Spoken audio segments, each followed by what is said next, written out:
और चलिए बड़ी खबर के साथ बुलेटिन की शुरुआत करते हैं। वल्लभनगर धरियावाद विधानसभा उपचुनाव और भाजपा ने किया है प्रत्याशियों के नामों का ऐलान। आपको बता दें कि वल्लभनगर से हिम्मत सिंह झाला यहां पर ताल ठोकेंगे, तो वहीं धरियावाद की अगर बात की जाए तो खेत सिंह मीणा भाजपा प्रत्याशी होंगे। इस वक्त की बड़ी खबर आपको बता रहे हैं, काफी दिनों से ये खबर सामने थी कि भाजपा जो है अपने प्रत्याशियों का ऐलान कर सकती है और अब जो इंतजार है वो खत्म हो चुका है। भाजपा ने दोनों सीटों से अपने प्रत्याशियों का ऐलान कर दिया है।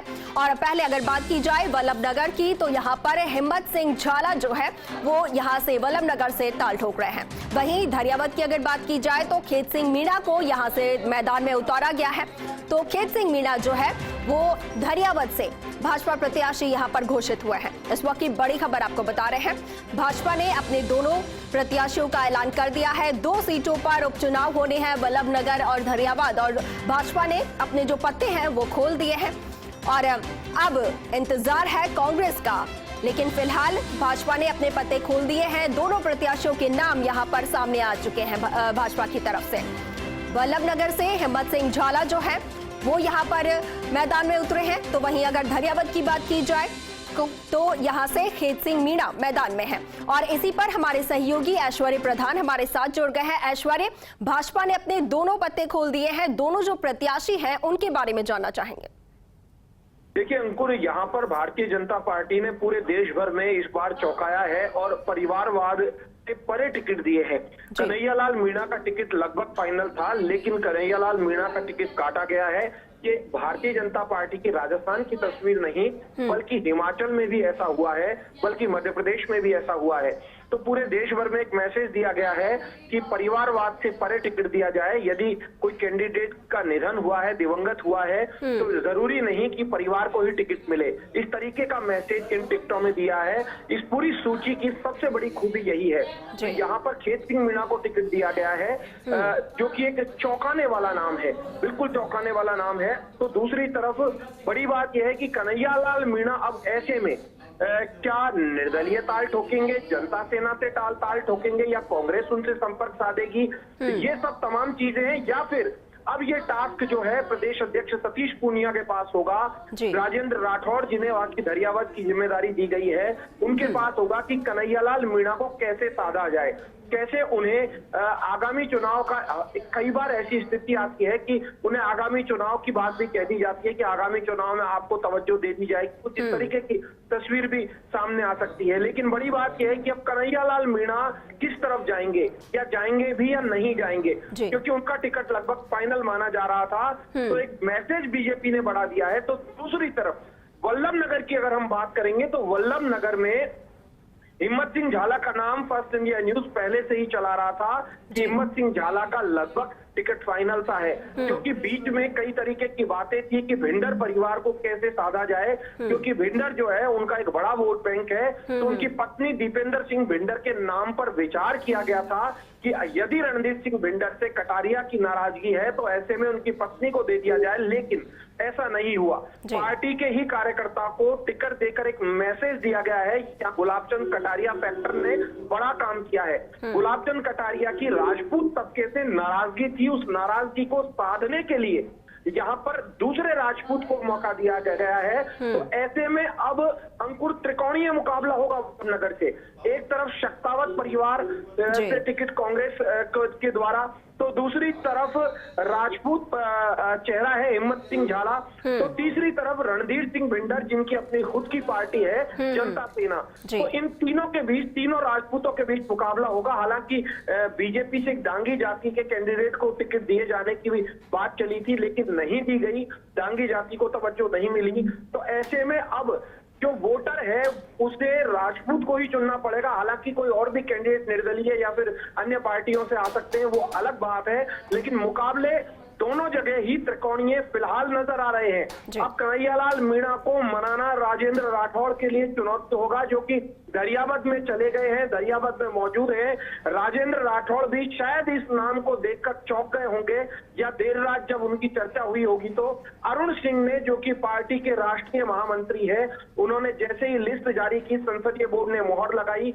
देर रात को ये लिस्ट लगभग तैयार हो चुकी थी आला कमान के पास। आला कमान को सुबह ये लिस्ट जारी कर दी थी, क्योंकि नवरात्र स्थापना पर टिकट दिए जाना ज्यादा बेहतर होता है। तो ऐसे में नवरात्र स्थापना के साथ ये तमाम नाम सभी के सामने है, लेकिन कांग्रेस के पास फिलहाल एक अच्छा मौका आया है, क्योंकि भारतीय जनता पार्टी रणनीतिक रूप से थोड़ा सा यहाँ पर भारतीय जनता पार्टी को ज्यादा मेहनत करनी पड़ेगी। अब थोड़ी ज्यादा चुनौती का सामना करना पड़ेगा कांग्रेस के सामने। तो ऐसे में अब कांग्रेस की क्या रणनीति होती है? कांग्रेस भारतीय जनता पार्टी में कोई नाराज है तो उसमें सेंध कितना बेहतर तरीके से लगा पाती है, ये चीज बड़ी इंपॉर्टेंट होगी। अंकुर, बिल्कुल बिल्कुल बिल्कुल ऐश्वर्य, अगर दोनों प्रत्याशियों के अगर पोर्टफोलियो अगर देखें, अगर उनका बैकग्राउंड देखें, तो ऐश्वर्य क्या देखा जा सकता है यहाँ पर? पहले भी क्या यह चुनाव लड़ चुके हैं क्षेत्र में? उनके किस तरीके की इमेज है, इसको लेकर कुछ जानकारी?